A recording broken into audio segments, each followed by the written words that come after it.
Hey everyone, welcome to another YouTube video. I'm your host, Spidercides, and for today's video, I'm going to be going over one of my favorite fashion designs, Darth Vader.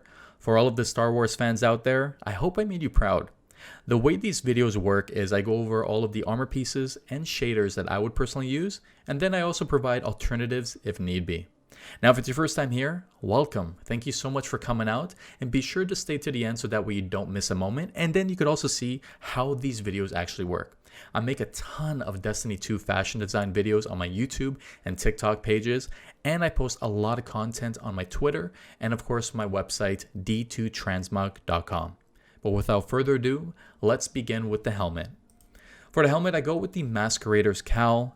It's personally one of my favorites for this Darth Vader look, only because you get this nice shiny eyepiece and a grill mark around the mouth area. I combine it with the Terra Chroma shader, which was a free shader with that Chinese website. I personally don't know if you can still get it. If you can't, or if you don't have it, go with the Amethyst Vial shader. I didn't go with this one because it gets a bit too shiny around the edges. It still looks good, but I combined it with this one personally just because it darkens it up a bit. Now, if you don't want to use this helmet, another recommendation would be the Scarran Corvus mask. This one is one of the Festival of the Lost helmets, so you do have to wait until Halloween to actually get it, so around October. Now, it looks great. It does a perfect job, but it only looks good with this shader. As you can see, if we went with, let's say, the Amethyst Vial, it does get a bit dark. It looks good, but the problem I see is the eyes. It just doesn't look good in my personal opinion. I'm not a fan of the glowing eyes because as you can see, as we combine it with other shaders, it just changes the colors here. So if you do have the Terra Chroma, use this mask, go for it. It will definitely solidify that style, and it gives you two options there. Now, when it comes to the gauntlets, I went with the Lost Pacific grips. I like the laced look. The only thing I don't like is this patch here, but not much I can do there. And another reason why I use these arms is because it looks well with the chest piece because it's from the same outfit. Now, if you don't want to use these arms, you could go with the Courtier grips from Eververse, or another option would be the Gumption grips. This is one that I'm sure everyone has now from this season. And then you could change things up with the Balsat Toxic shader. It'll look good. It does the job. I just personally went with the other option just because it blends well and blends better with that chest piece because obviously it comes from that Lost Pacific line. Now for the vest, this is the only one that stood out to me. It solidifies that Darth Vader look, and obviously you need something on the chest to get the complete outfit. So this is the only one I would recommend, and then I combine it with the same shader for the arms.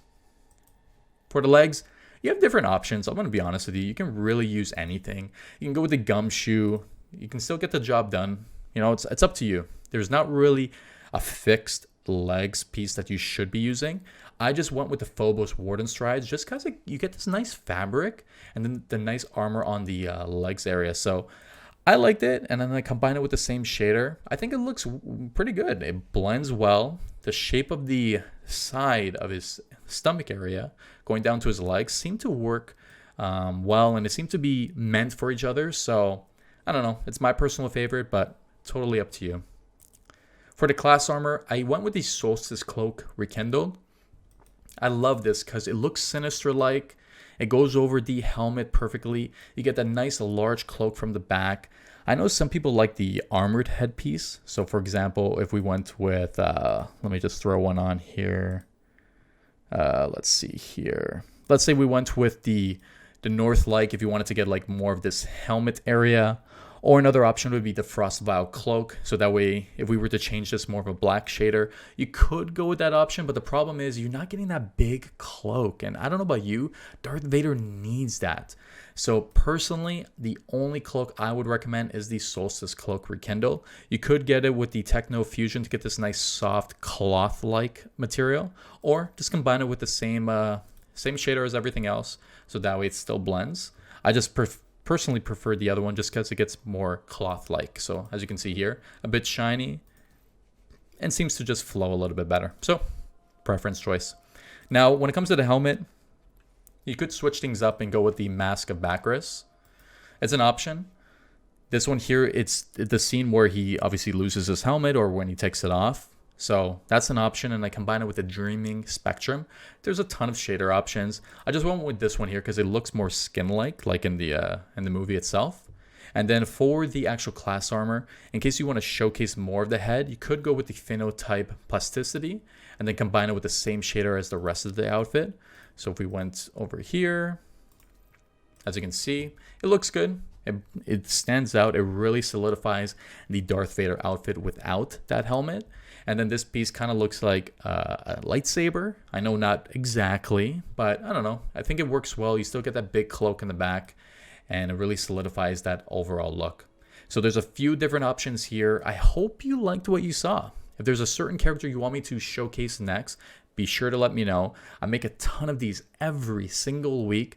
So check me out on Twitter, TikTok, check out the rest of my YouTube videos, and of course, check out my website, d2transmog.com. Thanks again for watching, and as always, I'll see you next time.